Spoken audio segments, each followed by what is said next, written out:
¿Y por qué hemos tenido tanta satisfacción? Por la sencilla razón de que hoy, en el calendario familiar, constituye una fiesta muy singular.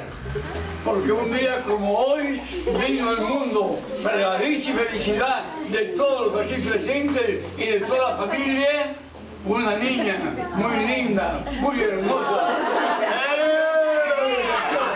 Que se llama Gaby Vázquez Peguerín.